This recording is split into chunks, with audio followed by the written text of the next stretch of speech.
ఉదయం వీడియోలో ఒక చిన్నపాటి అనాలిసిస్ చేశాను. సో ఇందులో మన భారత ఆర్మీ వీళ్ళు ఎల్ఓసి దగ్గర ఏం చేస్తున్నారు అంటే తీవ్రవాదులు లష్కర్ ఈ తైబాకు సంబంధించిన కొంతమంది నివాసం అంటే అక్కడ లోకల్స్ను వీళ్ళు తరిమివేసి అక్కడ వీళ్ళ ఆయుధాలతో వీళ్ళు నివసిస్తున్నారు. వాటిని పూర్తిగా బ్లాస్ట్ చేసాం, బాంబులు వేసి మనం బ్లాస్ట్ చేసాం. సో ఇది చేస్తున్నప్పుడు ఏంటంటే పాకిస్తాన్ వైపు ఎక్కడ లేని ఒక అలజడి సో ఇది ఉంది కదా.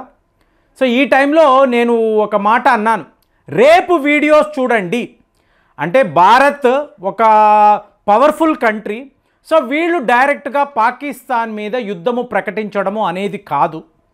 సో మనము ఏం చెయ్యాలో మోదీ జైశంకర్ యొక్క భారీ స్ట్రాటజీ ఏమిటి మాట్లాడడం. సో రేపటిదాకా ఎందుకండి, ఇవాళే ఈ వార్తలు వినండి అని చెప్పి మిత్రులు నాకు ఈ మెసేజ్లు పంపించారు. సో ఈ వీడియోలు నేను డైరెక్ట్గా చూపించలేనండి. మనము ఏదైతే మాట్లాడుతున్నామో అంటే మన వ్యూహములో మన స్ట్రాటజీలో మోదీ జైశంకర్ ఏదైతే ఆలోచిస్తున్నారో ఇండియన్ ఆర్మీ యొక్క ప్లానింగ్ ఎలా ఉందో దానికి తగ్గట్టుగానే ప్రతిదీ కూడా జరగడము, దీన్ని యాదృచ్ఛికము అనాలా అంటే కోఇన్సిడెంట్ అనాలా లేదా పకడ్బందీ ప్లానింగ్ అనాలా. క్వాటా అనబడే ఒక ప్రాంతం అండి, ఇది బలూచిస్తాన్లో ఉంటుంది.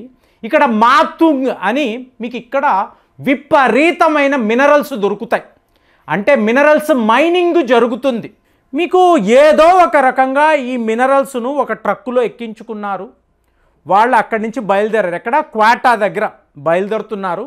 వెనక ఒక కాన్వాయ్ వ్యాన్ ఇది కూడా వెళుతుంది.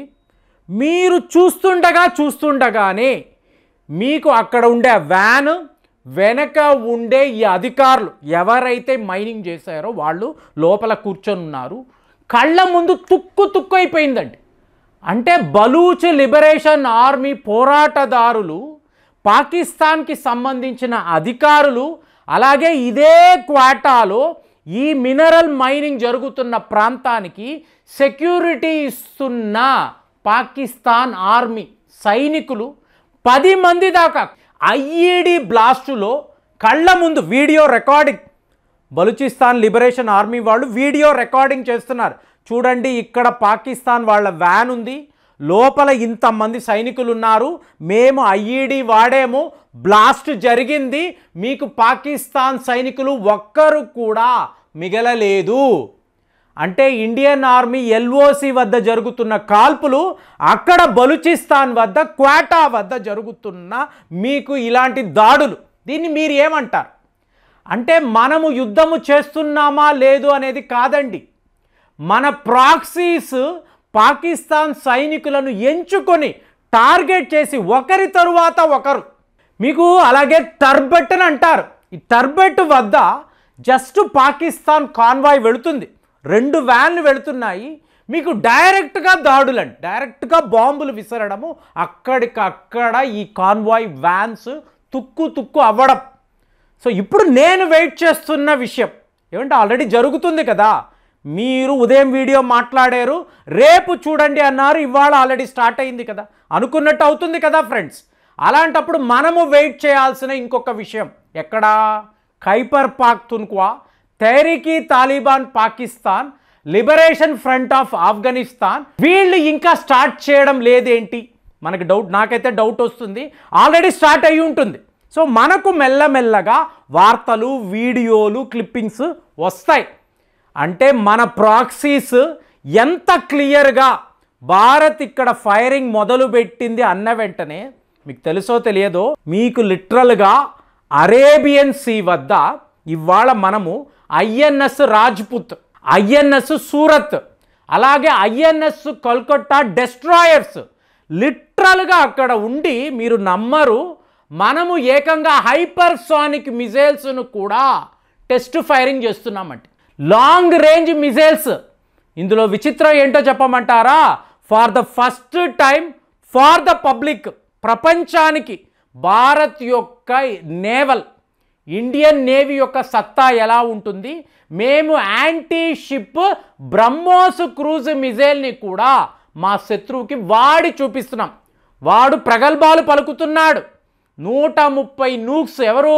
ఒక రైల్వే మంత్రి ఎందుకండి అణు అస్త్రాల గురించి మాట్లాడుతున్నారు అడుగుతున్నారు కదా.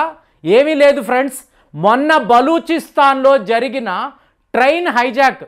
సో దీని తరువాత ఎంటైర్ పాకిస్తాన్ రైల్వేస్ని ఈ పాకిస్తాన్ ప్రభుత్వం ఆర్మీకి అప్పచెప్పింది.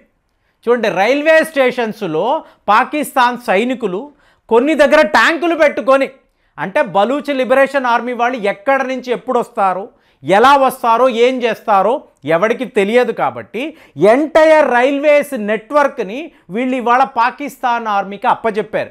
కాబట్టే వాళ్ళ రైల్వే మంత్రి అణు అస్త్రాలు అంటే ఒక డిఫెన్స్ రంగానికి చెందిన నిపుణుడు మాట్లాడాల్సిన భాషను ఒక రైల్వే మంత్రి మాట్లాడుతున్నాడు. సరే, ఇదంతా మీరు చూసారనుకోండి. మనము అరేబియా సీ వద్ద మన వద్ద ఉండే అతి శక్తివంతమైన డెస్ట్రాయర్స్, అంటే 1971లో ఇది జరిగిందండి. మీకు పిఎన్ఎస్ గాజీ అంటారు. మీకు విశాఖపట్నం దాకా రావడము, దానిని డెస్ట్రాయ్ చేసిన తరువాత భారత్ విజయం అని ఒక ప్రకటన. ఇవాళ అలా కుదరదండి. క్వాడ్ వాళ్ళ సబ్మెరైన్ ట్రాకర్స్ ఉన్నాయి. సముద్రం అడుగునే నెట్వర్క్ ఉందండి. ఏ ఒక సబ్మెరైన్, చైనా నుంచేనండి, పాకిస్తాన్ నుంచేనండి, ఒక సబ్మెరైన్ కరాచీ వద్ద కదిలినా కూడా ఇక్కడ ఈ రేడార్స్, ఈ సబ్మెరైన్ ట్రాకర్స్ కనిపెట్టేస్తాయి. కాబట్టి అరేబియన్ సీ దాకా వీళ్ళు రావడము అనేది అక్కడ మనదేనండి, మన నేవీ ఇదే, అక్కడ పై చేయి కాదు. We are the rulers of Arabian sea. So ఇక్కడ ఎవరు అలాంటి ప్రయత్నాలు చెయ్యలేరు. కానీ మనము ఏం చేస్తున్నాము? ఐఎన్ఎస్ కోల్కతా అనబడే డెస్ట్రాయర్, ఇందులో యాంటీ షిప్ మిజైల్స్, ఏకంగా బ్రహ్మోస్, అలాగే ఎయిర్ క్రాఫ్ట్ క్యారియర్, ఇందులో రఫేల్ విమానాలు, సుఖాయ్ విమానాలు, ఇలాంటివి ఇంకా చెప్పాలంటే హైపర్సానిక్ క్షిపణులను కూడా మనము శత్రువుకి చూపిస్తున్నాం.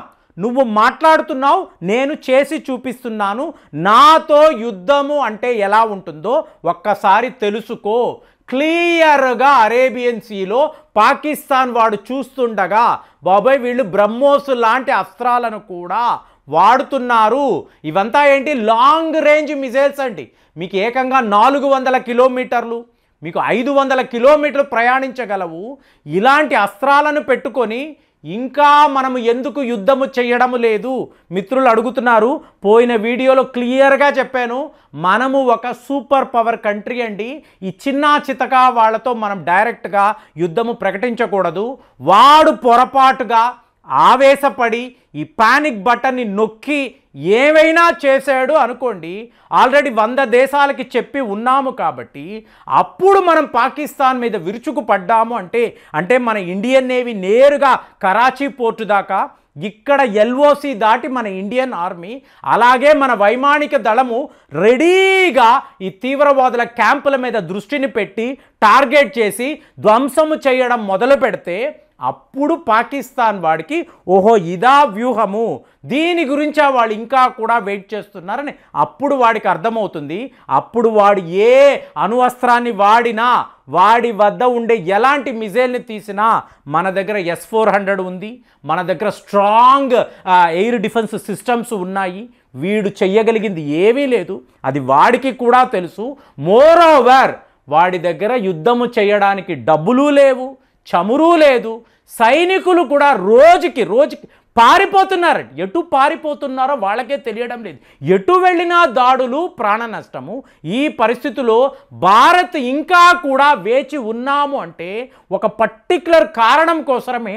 ఆ కారణం ఏంటి అనేది మనం సబ్సిక్వెంట్ వీడియోస్లో మాట్లాడదాము. మరి ఇవాళ మనం అరేబియన్ సీలో ఏకంగా బ్రహ్మోస్ని కూడా వాడుతున్నాము అంటే వాడు ఏం ఆలోచిస్తూ ఉంటాడు, అసలు మీరేం ఆలోచిస్తున్నారు? కామెంట్స్లో రాయండి. మళ్ళీ వచ్చే వీడియోలో కలుద్దాం. జై హింద్.